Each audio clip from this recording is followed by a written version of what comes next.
Reverend James Lawson was a colleague of mine.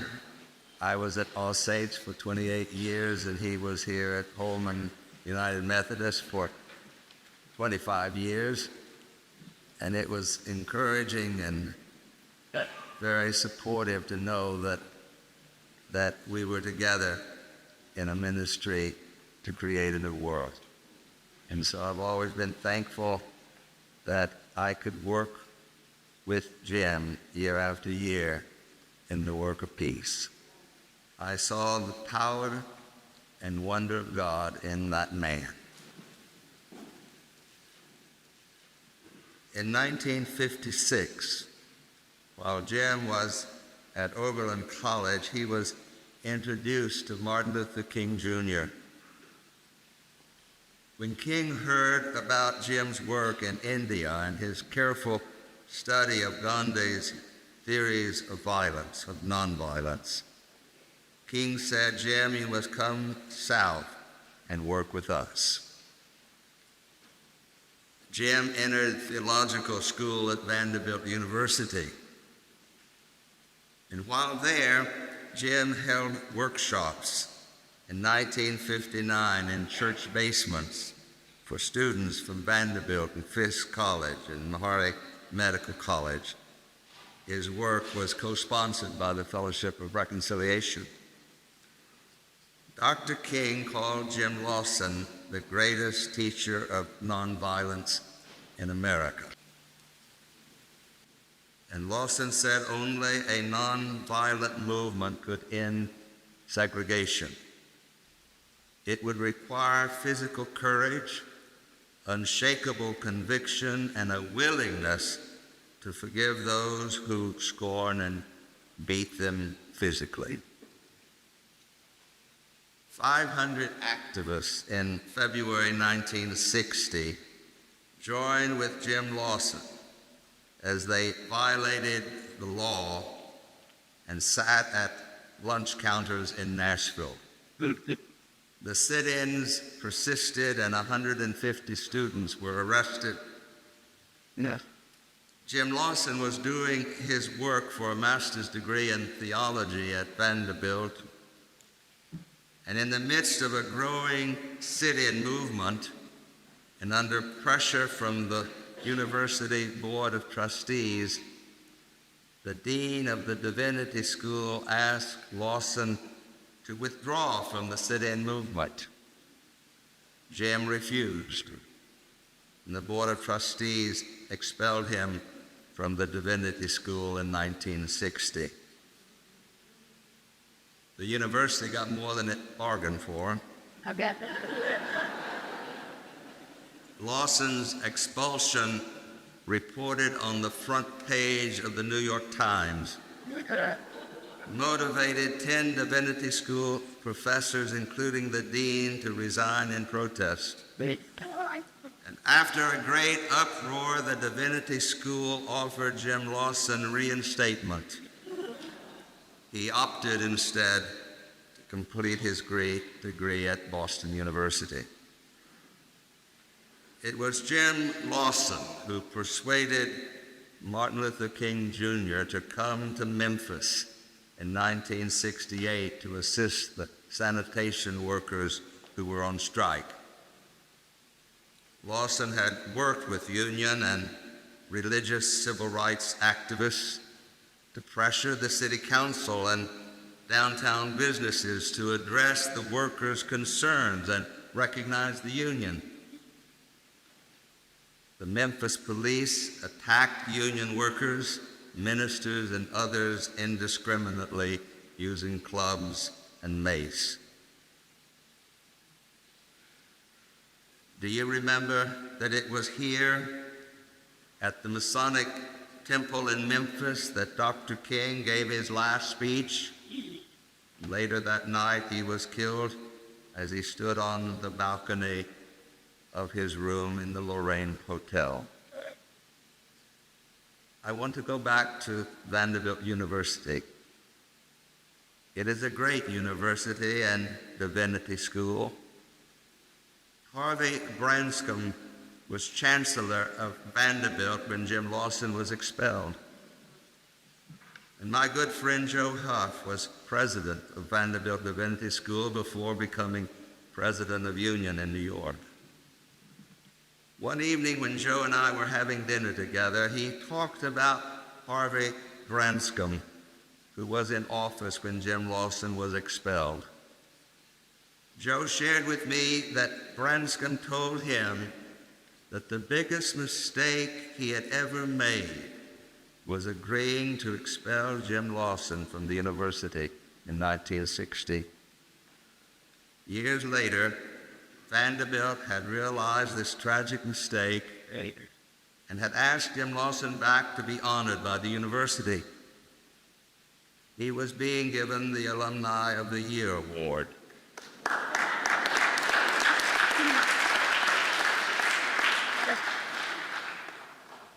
But the issue, would Lawson meet with Branscombe, he wondered, because he wanted to ask Lawson's forgiveness for expelling him from the university. The 101-year-old former chancellor in a wheelchair and Jim met for Harvey Branscombe to ask for Jim's forgiveness. You don't need my forgiveness, sir. That was given to you 50 years ago.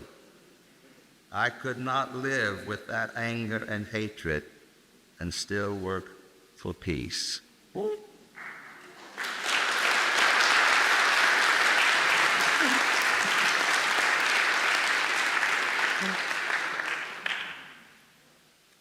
What a great man you are, Jim. Yes. And we're here tonight to say that we honor that. I feel, I must say, a bit awkward presenting the Regas Peacemaking Award to one whose life has inspired me for half a century and whose companionship is a supreme blessing. But that's what ICUJP asked me to do, and so that's what I'm doing. And I do so with a humble heart, and for thanks for all that you've given me, Jim, over all these years, and what you've meant to this world. So Jim Lawson, come and I'll give you what they've prepared for you.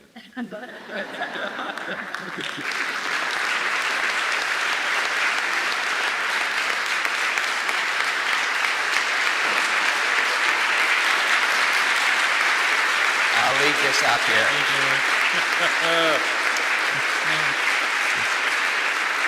Great to be with you.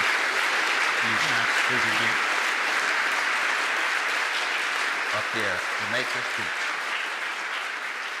And I want to make a pitch this evening that we in ICUJP and across our nation, we who know that we can have a better nation and a better world, we who sense that there are invisible worlds and values, invisible visions that we try to live by personally and that we know are the visions of truth and reality, no matter who speaks to the contrary. We who sense through our own lives that the impossible is possible. I want to suggest, and I do this knowing that there could be IRS people here in the audience and CIA people, but I want to suggest that we who stand together in an interfaith community with an interfaith vision of how God would use us and our history for the repair and restoration, for the healing, for the peace, and the justice of the entire human race, that we, as Noam Chomsky has written in the September issue of Z Magazine, we not have illusions about what a president can be, or what a democratic process in the future might be, but rather we get in the way of the forces of spiritual wickedness who seek through this election to strengthen the worst underbelly sides of American life and history, and to move us away from this extraordinary experiment that we, the people of the United States, 310 million of us, can govern ourselves according to equality and liberty and justice for every boy and every girl, for access for all of us. To me, that issue is clear.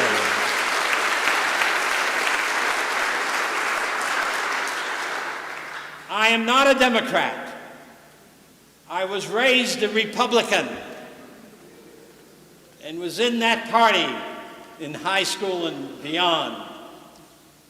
But I know that the Republican Party, as is adopted, the extremes of the old Confederacy, as it is adopted the necessity of carrying on an ideology of racial superiority, as it is adopted the notion that women have a place and it is not a place of equality, as it is adopted the notion that the wealthy and the powerful should control the destiny of 310 million people.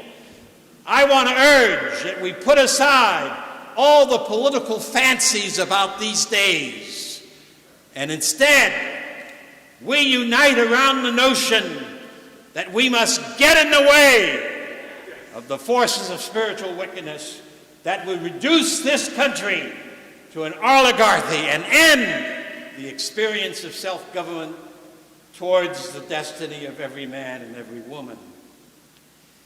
Already, let me say this finally.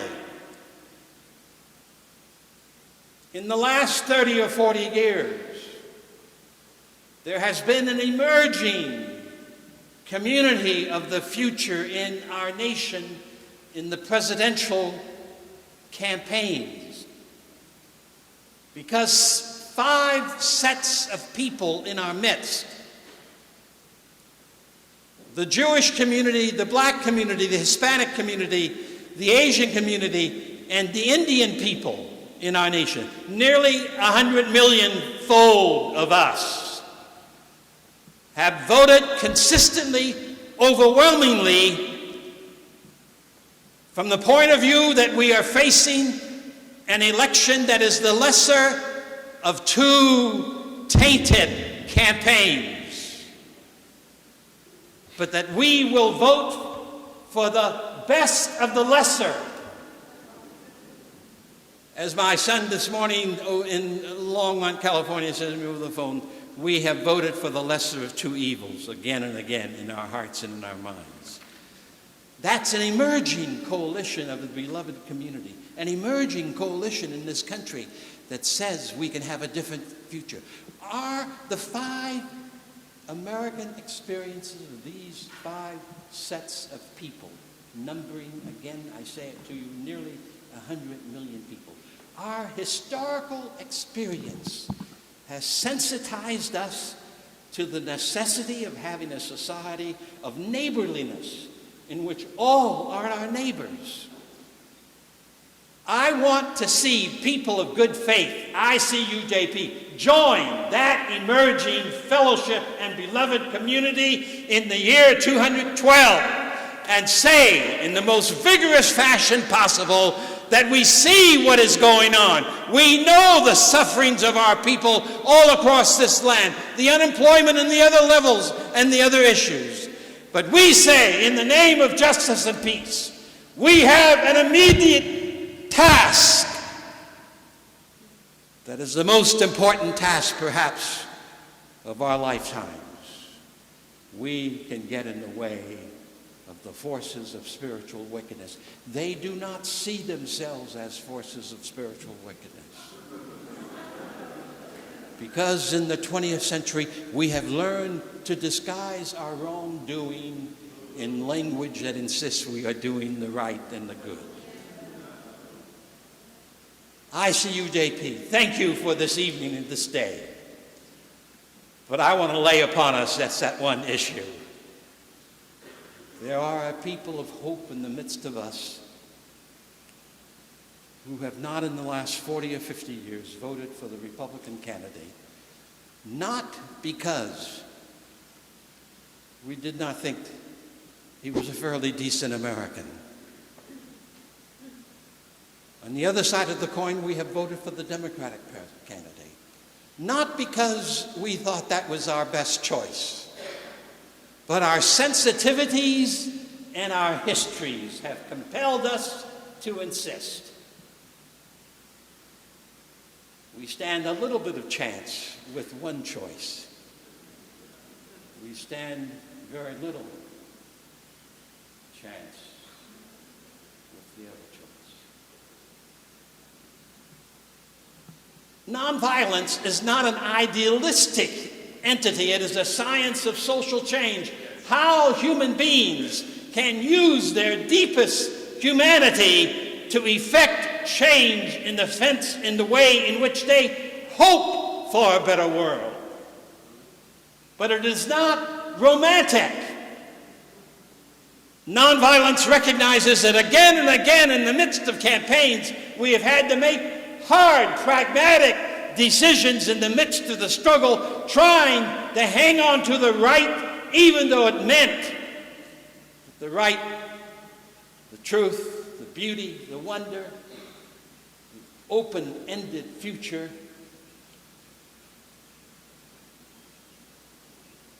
can only be had by the hard decision.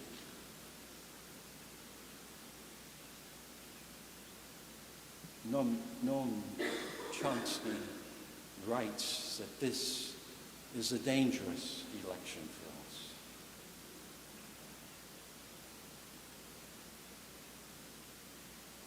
The possibility, the miracle of us human beings governing ourselves as a gift of creation is at risk. I accept this award, the George Regas Award, with a grateful heart, but with a humbling sense that many of us must get into the fair. We must talk to one another. We must dare to talk to our own relatives and friends. We have to lay upon our region, Los Angeles, and elsewhere where we can, the notion that we can join with the Indian and the Asian and the Latino and the Jew and the black in the United States who still have the confidence that we can have a nation where babies are not born into calamity, as Isaiah said, but where instead the enemies of life can be subdued and conquered. Yes, slowly, deliberately. And I invite all of us here to take upon ourselves in ways that we can, some of them hard, some of them open, many of them tedious and small. Let's put into this election a different vision and a new spirit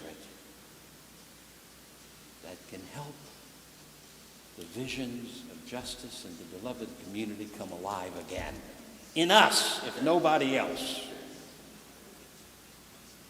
We as people of faith give our nation not the faith of the James Dobsons, but give people the faith of the Buddha, of Muhammad, of Ashoka, of Eleanor Roosevelt, of Rosa Parks, of you here. An impossible task. Let's do it.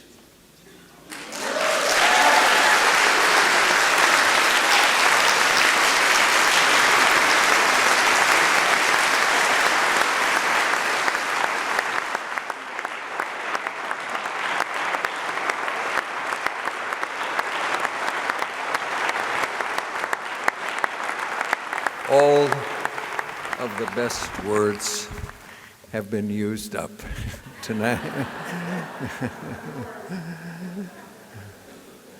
And the loveliest of all of the blessings of our being together is the blessing of Jim Lawson and what he has brought to my life and to your lives as well. Just to be touched by that is to experience some of the wonder and the dignity of being a child of God. Grant us justice and peace, your most precious gifts, O you eternal source of justice and peace, and enable us and strengthen us to be messengers of justice and peace to the peoples of the earth. O God, do give our nation the courage and the muscle to care for all of your children, wherever they may be, here in this land of ours, and in all of the places of the earth where they yearn to experience themselves as creatures of wonder and humaneness and worth. May the love of your name, O God, hallow every home and every heart. Praised be you, O God, giver of justice and peace. Baruch atem b'voachem, Baruch atem b'tzeitechem. Blessed were you in your coming here, and blessed may you be in your going forth. Amen. Here we go. We feel like going. We feel like going on.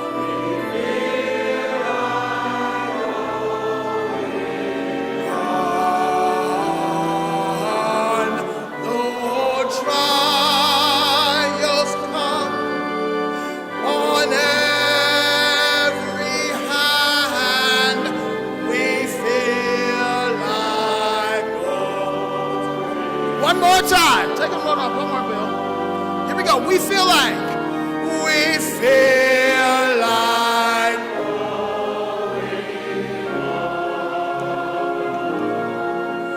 We feel like going on. Though trials come on every hand, we feel like going on.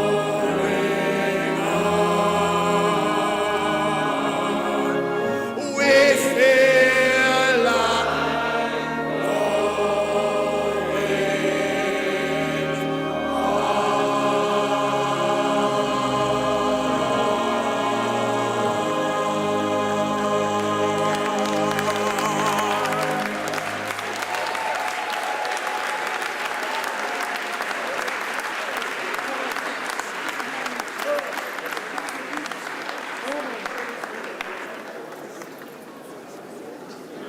Reverend